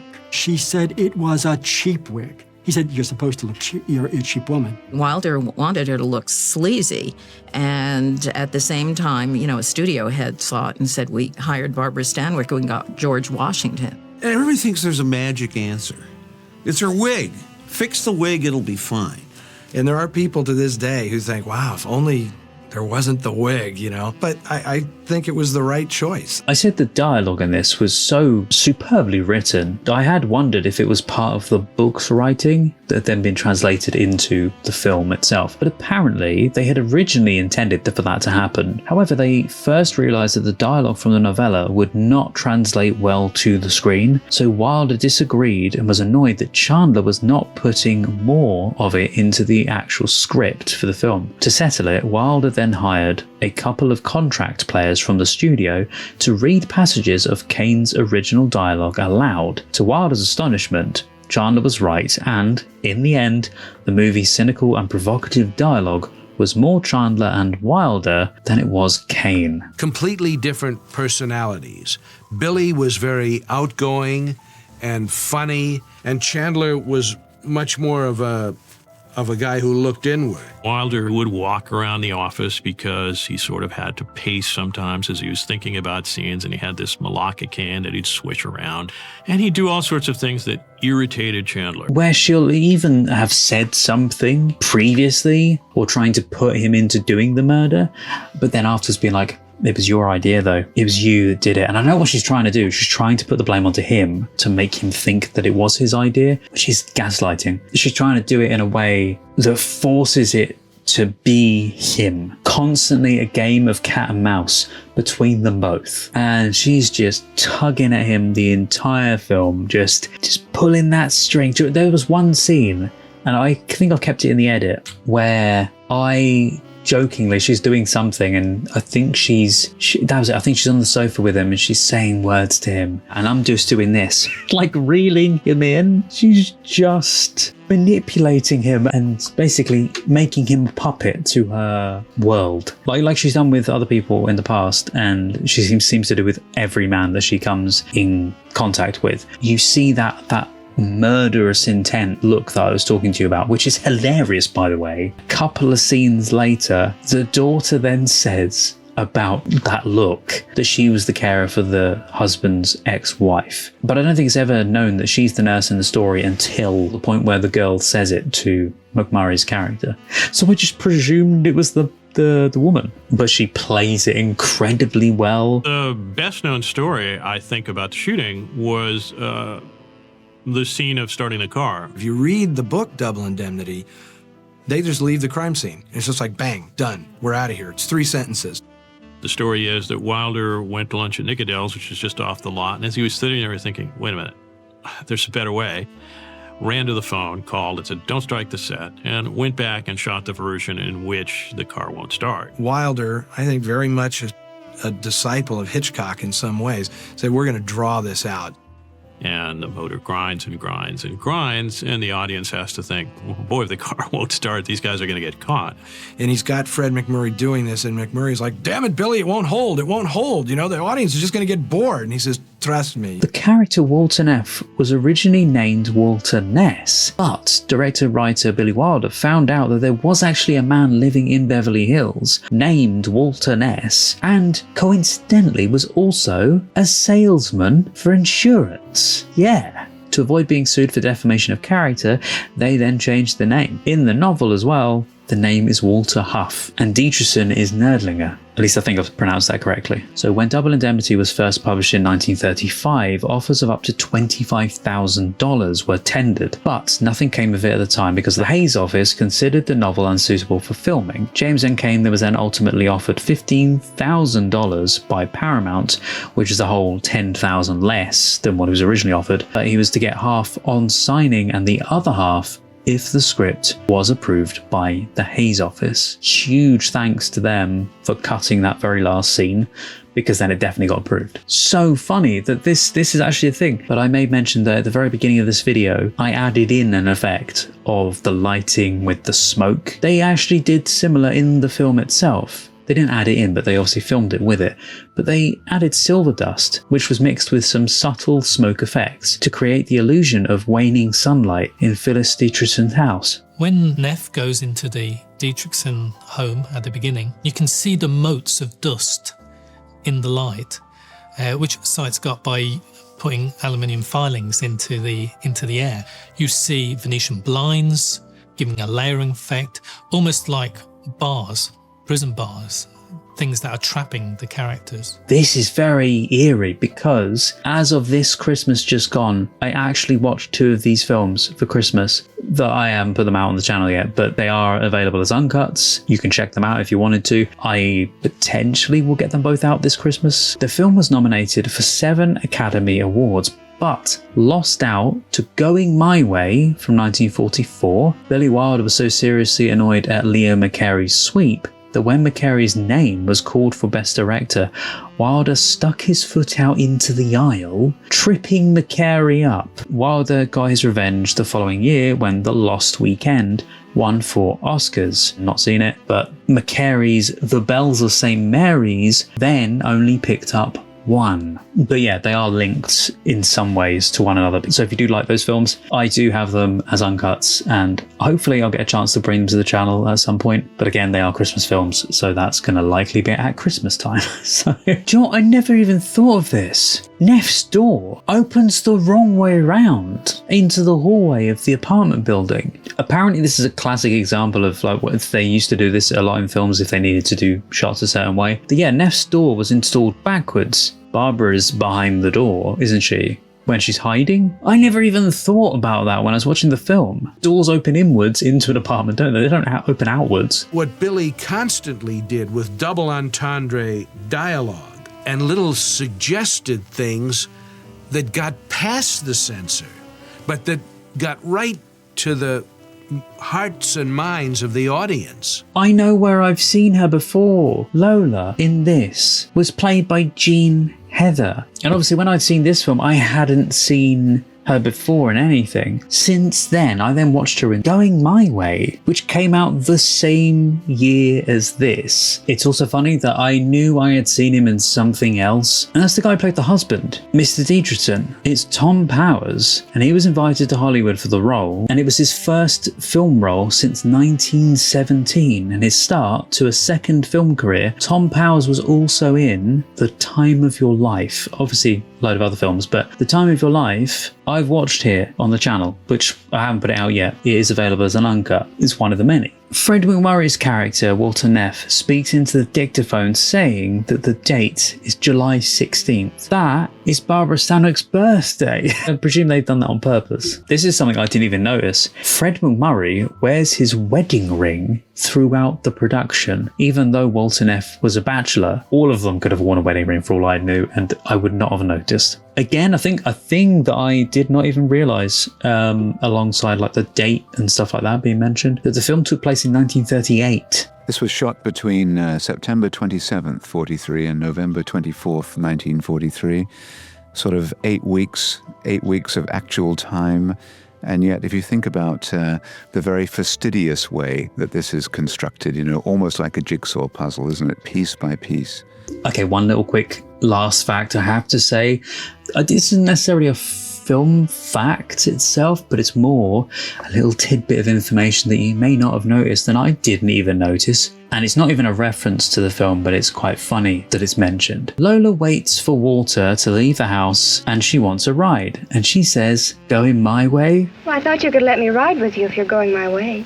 She says the line that, hilariously, she also stars in the film of that same name. No, I didn't know this. Raymond Chandler is in the film himself. He's the man sitting outside Barton Key's office reading a magazine who glances up at Walter Neff as he walks past about 16 minutes into the film. It's Raymond Chandler, the screenwriter for this. So there's a little fun fact. Anyway guys, thank you so much for watching. I hope you very much enjoyed this video. I've genuinely loved putting this video together. But what I wanted to say is a huge thank you to you for watching it to this very point in the video. It's got to the very end, and I massively appreciate you sticking around to now if you are here. If you would like to, feel free to put in the comments one of 2 different secret phrases that I'm going to give you. Depends on which one you like more. There are actually some taglines, and once you've picked one, feel free to pop it down in the comments, either as a standalone comment, or feel free to write your own comment, and I'll know that you've watched it until this very point in the video, and it'll be my way of saying thank you for you watching the video until this very point, but also at the same time it's your way of saying thank you to me for the video itself. The 2 secret phrases that you can pick from, it's either going to be, probably what my personal favorite is, hot suspense, cold murder. It sounds like a very CSI line. You just get Horatio Caine, just hot suspense, cold murder, walks off camera. Yeah! For those that have seen it, if you know, you know. He does one-liners all the time. I went off on a bit of a tangent there. So the 2 phrases are hot suspense, cold murder. 1 phrase, by the way, not 2 phrases. And the other one is you can't kiss away a murder, which I think is utterly terrific as well. Poignant to this film. You've killed my husband, but I love you. No, you don't. You don't. You utterly despise the guy, but you just like him to get your own way. Puppet a guy to do her bidding for her. Anyway guys, if you did love this kind of video, then consider clicking the like button and subscribing to the channel as well. Anyway guys, thanks so much for watching. Hope you have an amazing day, whatever you're going to be doing. Make sure not to do anything silly. Don't do anything like what this film is about, okay? Thank you. Take care, stay safe, and hopefully I get to see you guys at some point, maybe even the next video, at some point in the future. Bye-bye.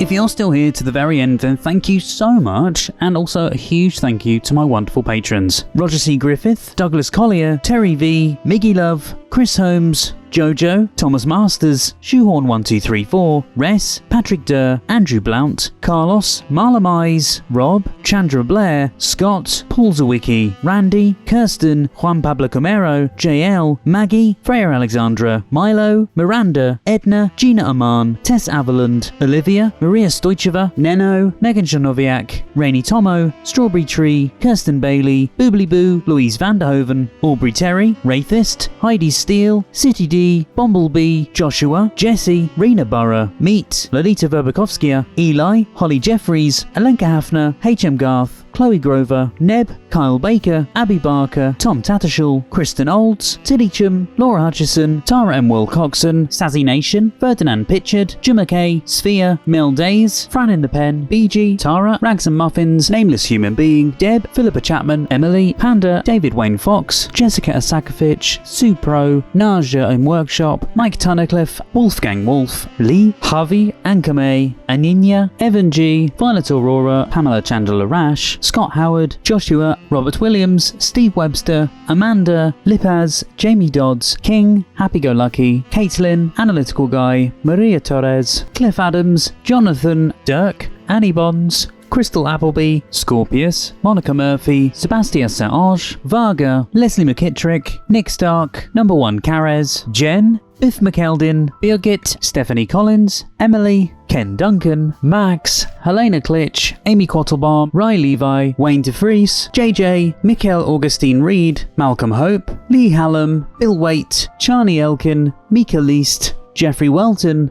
Aleidoscope, George, Ingrid, Stephanie Sexton, Jude, Bera, Rubinio GD, Catherine Ellis, Vincent Pare, Sammy Fan, Eric Jansen, David K, Stephen, Edcat, MB8, Border Collie Lover 223, Caitlin, Juiced, The Gallifreyan Rebel, James, Johnny115, Tim, Paul Hess, Frank Tex, Marie Clark, Robin, Matt Quinn, Offer Rock, Bruce Heckerman, Joe, Victoria Helm, James Melton, Beatrice Soiler, Siegfried, Clara Grow-Louis, Lana Gorgeous, David Stafford, Rebecca K. McDowell, Ashley Stanley, Sophia, Fabian, Paul Byrne, Bear, Nadia, and Chris Thompson. If you'd like to see more videos, there's some more on the screen right now. Thank you so much for watching, guys, and see you next time.